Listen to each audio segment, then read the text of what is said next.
साल 2008 हरियाणा में Bhupendra Singh Hooda chief minister थे और डेप्यूटी चीफ मिनिस्टर थे चंद्र मोहन, एक नामी पॉलिटिशियन के बेटे।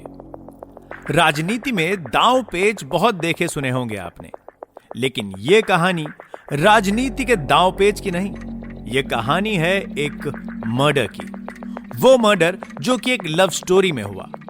मान लीजिए कि शाहरुख खान की रोमांटिक स्टोरी को अनुराग कश्यप जैसे डायरेक्टर ने अपने हिसाब से चलाने का सोच लिया। डेप्यूटी चीफ मिनिस्टर साहब से काफी लोगों को उम्मीद थी। इस कहानी के हीरो हैं वो। लोग उन्हें अगले मुख्यमंत्री के रूप में देख रहे थे। लेकिन साल 2008 के खत्म होते होते डेप्यूटी सीएम साहब की लाइफ कुछ यूं पलटी कि सरकार तो हिल ही गई, लेकिन साथ में पूरा का पूरा देश भी हिल गया। You are listening to Indian Murder Mystery only on Red FM Podcasts. Stream smarter. नवंबर का महीना खत्म हो रहा था। सर्दियां दस्तक दे चुकी थीं और हरियाणा के डेप्यूटी सीएम गायब थे। कई दिन तक उन्हें ढूंढने की कोशिश चलती रही।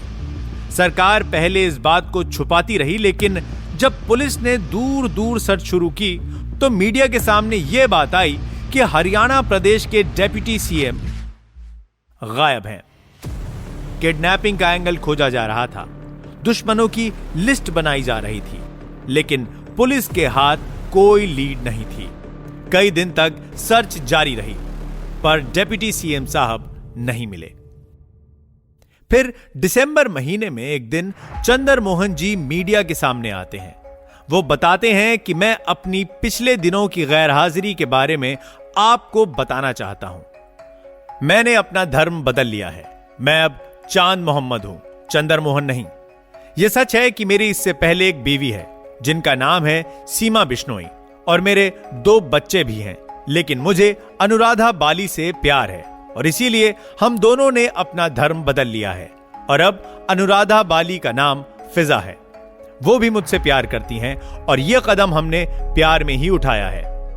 हमने मुस्लिम रीति रिवाजों से शादी की है और यह है इन बीते दिनों का सच। पहली नजर में यह मजाक लगा, लेकिन बाद में मालूम हुआ कि अनुराधा बाली हरियाणा गवर्नमेंट की एसोसिएट सॉलिसिटर जनरल थी, सरकार की नियुक्त की हुई वकील। यानी अनुराधा बाली और चंद्र मोहन दोनों के पास हाई स्टेटस और हाई पावर दोनों चीजें थीं। तो फिर इस तरह की कोई चीज करने का क्या सूझा इन्हें? बात सच थी। हरियाणा के deputy chief minister Chandra Mohan ने हरियाणा गवर्नमेंट की एएसजी अनुराधा बाली उर्फ फिजा से धर्म बदल के शादी कर ली। 2 दिसंबर 2008 को चंडीगढ़ की एक मस्जिद में उन्होंने 5 लाख मेहरे रकम में यह शादी की। चंद्र मोहन के पिता भजन लाल जी पॉलिटिक्स का एक बड़ा नाम थे। उन्होंने इस शादी को और अपने बेटे के चंद्र मोहन से चांद मोहम्मद बन जाने के डिसीजन को सपोर्ट नहीं किया। फैमिली से भी काफी बैकलैश आया, लेकिन चांद मोहम्मद फिजा के प्यार में खो चुके थे। चीफ मिनिस्टर हुड्डा जी ने भी स्ट्रांगली रिएक्ट किया और चांद मोहम्मद को डेप्यूटी सीएम की पोजीशन से निकाल दिया।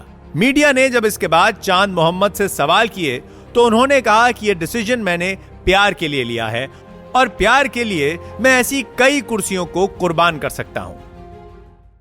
मीडिया में चांद फिजा की जोड़ी मशहूर हो गई। जहां लोग इस डिसीजन को दिमागी संतुलन से जोड़कर देख रहे थे, वहीं दूसरी तरफ चांद मोहम्मद और फिजा को मीडिया ने हीरो हीरोइन डिक्लेयर कर दिया था। लेकिन कहानी में ट्विस्ट आने का सिलसिला खत्म नहीं हुआ। चांद फिजा की शादी को 40 दिन बीते थे और चांद मोहम्मद एक बार फिर गायब हो गए। चांद को एक बार फिर ढूंढने की कोशिश की गई और नाकाम होने पे फिजा ने बिना वक्त गवाए मीडिया को बुला लिया। उन्होंने कहा कि चांद का किडनैप हो गया है और उन्हें शक है कि यह सीमा बिश्नोई के भाई कुलदीप बिश्नोई ने किया है। मीडिया प्रेशर की वजह से कुलदीप को पूछताछ के लिए ले जाया जाता है और वो ये बयान देता है कि उसने कुछ नहीं किया। जिस समय चांद घर से गायब हुआ तब उस समय कुलदीप शहर में नहीं था। पुलिस की शक की सुई तेजी से घूम रही थी, लेकिन इस दूसरी गुमशुदगी के पीछे की वजह मालूम नहीं चल रही थी। मीडिया में पॉपुलैरिटी मिलने के बाद चांद का इंटरव्यू लेने ढेरों पत्रकार लाइन में थे। उन तक चांद के गायब होने की न्यूज पहुंची और वो लोग लगातार चांद को ढूंढने की कोशिश में लग गए। चांद का मोबाइल नंबर लगातार डायल हो रहा था और एक न्यूज चैनल का नंबर लग गया। चांद ने फोन उठाया और बताया कि मैं अपनी मर्जी से फिजा से दूर आया हूं और मुझे किसी ने किडनैप नहीं किया। मैं पूरी बात बताने के लिए मीडिया के सामने जल्दी ही आऊंगा।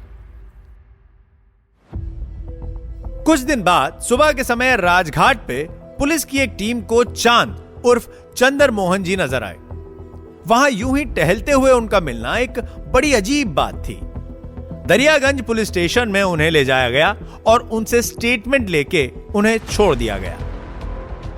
पुलिस स्टेशन से निकल के चांद साहब वापस अपने घर आ गए।